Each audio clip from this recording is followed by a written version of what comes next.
Hallelujah. സ്തോത്രം. ദൈവത്തിന് മഹത്വം.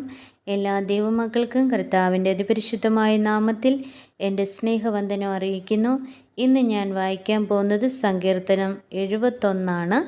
എല്ലാവരും ശ്രദ്ധയോടെ കേൾക്കുക, അനുഗ്രഹം പ്രാപിക്കുക. യഹോവേ, ഞാൻ നിന്നിൽ ആശ്രയിക്കുന്നു. ഞാൻ ഒരു നാളും ലജ്ജിച്ചു പോകരുത്. നിന്റെ നീതി നിമിത്തം എന്നെ ഉദ്ധരിച്ച് വിടുവിക്കണമേ. നിന്റെ ചെവി എങ്കിലേക്ക് ചായിച്ച് എന്നെ രക്ഷിക്കണമേ. ഞാൻ എപ്പോഴും വന്നു പാർക്കേണ്ടതിന് നീ എനിക്ക് ഉറപ്പുള്ള പാറയായിരിക്കണമേ. എന്നെ രക്ഷിപ്പാൻ നീ കൽപ്പിച്ചിരിക്കുന്നു.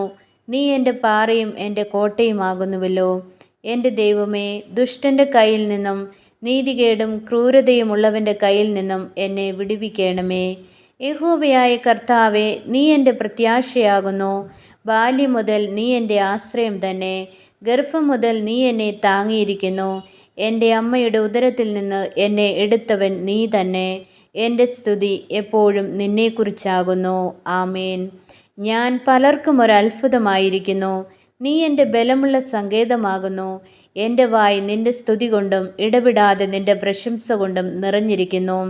വാർദ്ധക്യകാലത്ത് നീ എന്നെ തള്ളിക്കളയരുത്. ബലം ക്ഷയിക്കുമ്പോൾ എന്നെ ഉപേക്ഷിക്കുകയുമരുത്. എൻ്റെ ശത്രുക്കൾ എന്നെക്കുറിച്ച് സംസാരിക്കുന്നു.